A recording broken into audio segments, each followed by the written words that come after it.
কোটালীপাড়ায় খালেদা জিয়ার রোগ মুক্তি কামনায় ইফতার মাহফিল ও দোয়া অনুষ্ঠান। মোহাম্মদ শান্ত শেখের পাঠানো তথ্যচিত্রের প্রতিবেদন।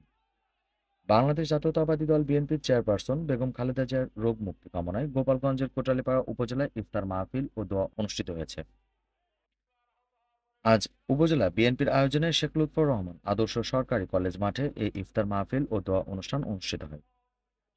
ইফতার মাহফিল ও দোয়া অনুষ্ঠানে প্রধান অতিথি হিসেবে উপস্থিত ছিলেন বাংলাদেশ জাতীয়তাবাদী স্বেচ্ছাসেবক দলের কেন্দ্রীয় কমিটির সভাপতি এস এম জিলানী। উপজেলা বিএনপির আহ্বায়ক এস এম মহিউদ্দিনের সভাপতিত্বে অনুষ্ঠিত ইফতার মাহফিল ও দোয়া অনুষ্ঠানে গোপালগঞ্জ জেলা বিএনপির আহ্বায়ক শরীফ রফিকুজ্জামান, যুগ্ম আহ্বায়ক অ্যাডভোকেট কাজী আবুল খায়ের, কোটালীপাড়া উপজেলা বিএনপির সদস্য সচিব আবুল বাশার হাওলাদার, পৌর বিএনপির আহ্বায়ক ইউসুফ আলী দারিয়া, সদস্য সচিব অলিউর রহমান হাওলাদার বক্তব্য রাখেন। বাংলাদেশ আমার শেষ বাংলাদেশ, জীবন বাংলাদেশ আমার মরণ বাংলাদেশ।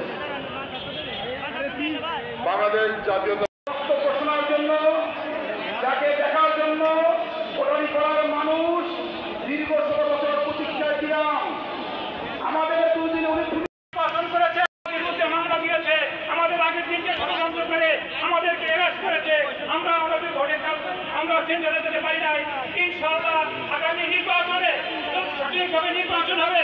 জনগণ যদি সঠিক রায়টা দিতে পারে, আমরা বিপুল ভোটে তাদের সাথে জয়যুক্ত হয়ে এসএম জিলানী ভাইকে নির্বাচিত করব। আর ইনশাআল্লাহ তিনি আমাদের যদি ভোটে নির্বাচিত হন, আমি সভাপতি জনাব এস এম জিলানী ভাই আপনাদের সামনে এখন তার গুরুত্বপূর্ণ বক্তব্য রাখবেন। অধিকার আন্দোলন সহ আরো ইসলামী আন্দোলন, খেলাফত মজলিস, খেলাফত আন্দোলন সহ অন্য অন্য রাজনৈতিক দলের নেতৃবৃন্দ, ইফতারের সময় অত্যন্ত নিকটে।